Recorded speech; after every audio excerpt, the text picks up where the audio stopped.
বললাম বাড়ির টাকা দিলে ভাই ওয়ান কিনে দেবে। হ্যাঁ হ্যাঁ ঠিক আছে।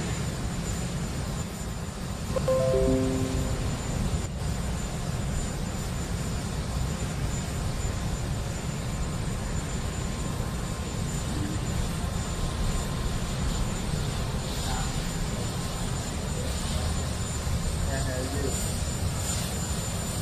আরে ভাই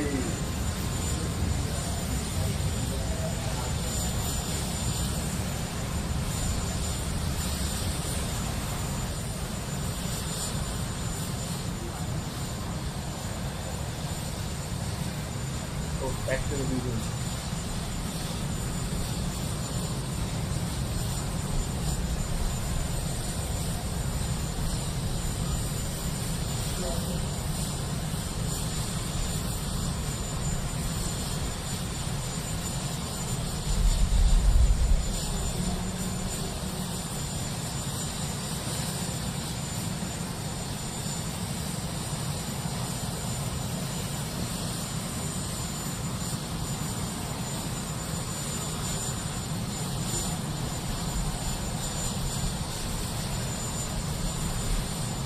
ও এক্সিলেন্ট কানেকশন, কোনো ইয়ে নেই ডিলে নেই, চলে যাচ্ছে।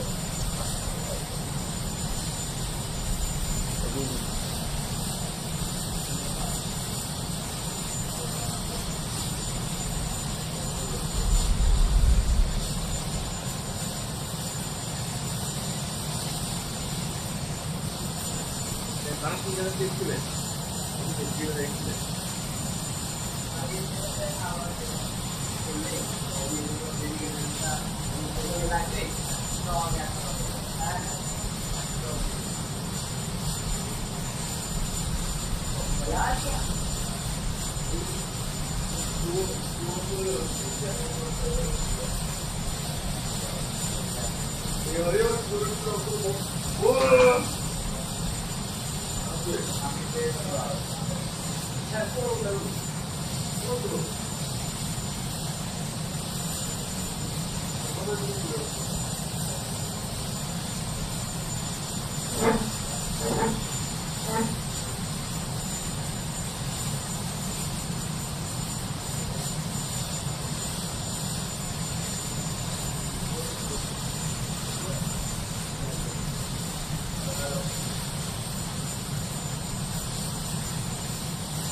Hello hello hello hello.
Not bad, huh?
To President Trump's triumphant return to the White House.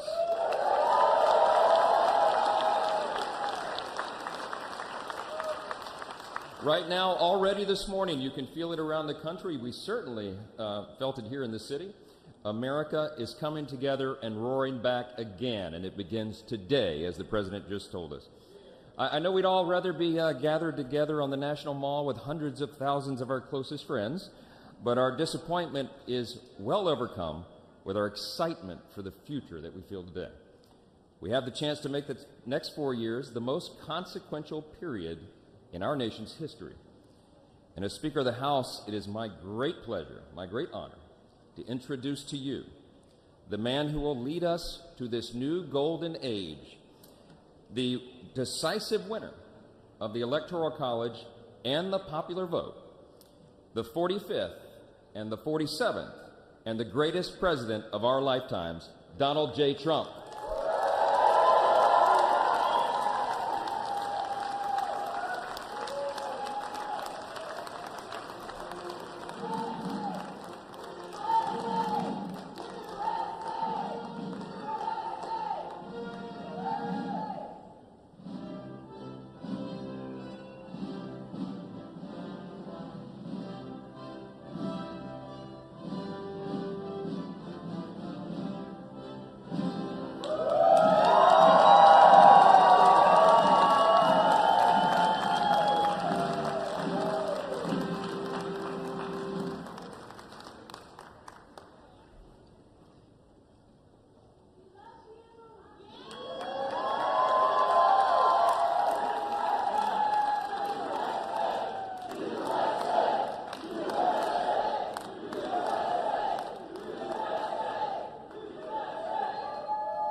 Well, thank you all so much for being here. And was that a hell of a speech or what? That was, man.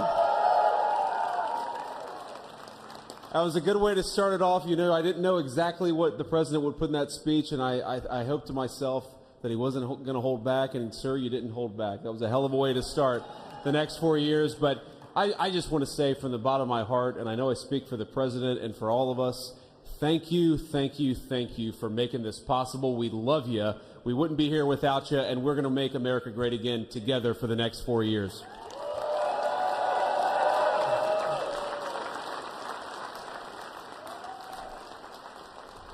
And the last thing I'll say is, you know, having stood outside for about 5 minutes to wave goodbye to the Bidens, thank God we moved that thing indoors because it was a beautiful ceremony and it was cold as hell outside. So, sir, the 45th and 47th President of the United States, Donald J. Trump.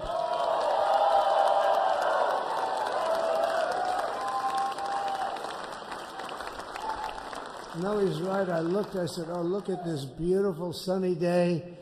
We blew it, and then I went outside and we were freezing. You would have been very unhappy. The sun was very deceptive, I will tell you. It is cold out. And I'm sort of saying, you know, that was so beautiful today. Maybe they should do it there every 4 years. Does that make sense? I don't know. Because, you know, the outdoor thing is really good, but it gets a little cold around this time of the year, as some people have noticed.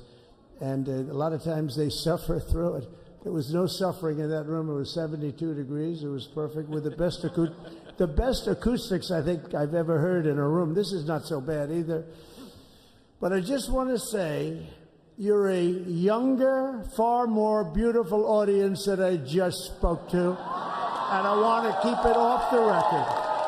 I want to keep that off the record. Because I don't want to have all those big shots up there. I don't want to think you're more powerful than them, you look better than them, and I love you. Now, we just had a great time. We just had a great day. This was amazing. You know, when you think we took a journey, I mentioned in the speech, a lot of people said that was not a journey that was possible, and it was indeed possible. I didn't really know too much about what they were saying when they said that, but a lot of people felt it, and we hooked up with J.D. very early. I watched J.D. over a period of time. I endorsed him in Ohio. He was a great senator, and very, very smart. The only one smarter than him was his wife. That was, I would have chosen her, but somehow the line of succession didn't work that way, right? But now she's great, and he's great. This is a great, beautiful couple, and unbelievable career. I just said to him, you are very upwardly mobile, because he hasn't been doing it that long, but he picked it up so quickly. Remember, the first week was a little bit like the fake news was hitting him really hard, and I said, ooh, this may be tough, but after that, it was smooth sailing for him. He took on everybody. He took on the meanest. I don't want to use the word corrupt because we're into a new system, so let's wait till the corruption begins, because it will. But he took on some pretty mean people, and he handled it well. I want to also congratulate Mike Johnson for the job that he's doing.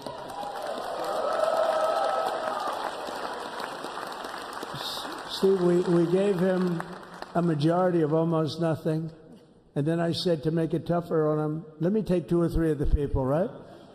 I said he'll only have to suffer with that for about 3 months. How are they doing, by the way? Are they? Is that moving along? Totally unified. I said, do you mind if I take this one, that one, and a couple of others? He didn't mind. He can handle it. No, he's a man that's liked by everybody. I've never met a man like this. You've got how many is it, 219 or 220 or something? 220. And of the 220, 219 really like him. I noticed he got 1 negative vote once about 2 weeks ago. But I think even 220 like him, if you want to know the truth. And that's very unusual. I know a lot of nice guys in Congress, and they have 35 people that hate him. So if you have 35 people that hate you and you only have 1 or 2 or 3 votes, you'll have 5, I think. But that's going to be like, you know, the good news is when we get to that 5 number, it's going to feel like a massive majority. You could be really nasty to a couple of them at least, you know? So it's going to feel like hitting your head on the wall and stopping. It feels so good to stop. But he's done a fantastic job. And Steve Scalise is, he's our hero because, you know, I was with him. You talk about being shot. I was with him. He got some bad ones, and his incredible wife, and she really loves him. You know, you never know about that. I've been with other people. They were doing poorly, and the wife is like looking at her watch. She can't get out of the hospital fast enough. How's he doing? Oh, I don't know. He's all right. That woman was a mess. She was crying and crying. No, they're going to take him. They're going to take him. I told Steve when he finally woke up, it was a while, too. The doctor told me it was the most blood they've ever transfused in any patient. They've never done anything like it. And here he is, the picture of strength, right? And he's been a great friend of mine, right? With a family, because of a family. And what a job you did. It worked out pretty much better than we even thought, right? And I did have a couple of things, to say that were extremely controversial. And between J.D. and Melania and anybody else that heard, please, sir, it's such a beautiful, unifying speech. Please, sir, don't say these things. I said, I'm telling you, it's going to play great. They say, you're right. For this group of people, it's going to play great. You're the only ones I hurt by not, but we had some beauties, didn't we, Melania? She said, sir, calls me sir when she's angry. I said, no, I'm only kidding. I better say I'm only kidding, or the press is going to pick that one up loud and clear. No, but she said, no, I think it would be terrible. It's such a nice speech. I think it's, it all depends on your delivery. How was the delivery? Was it good? But she said it's such a beautiful speech. You can't put things in there that you were going to put in. And I was going to talk about the J6 hostages, but you'll be happy because, it's action, not words that count. And you're going to see a lot of action on the J6 hostages. See a lot of action. And I was going to talk about the things that Joe did today with the pardons of people that were very, very guilty of very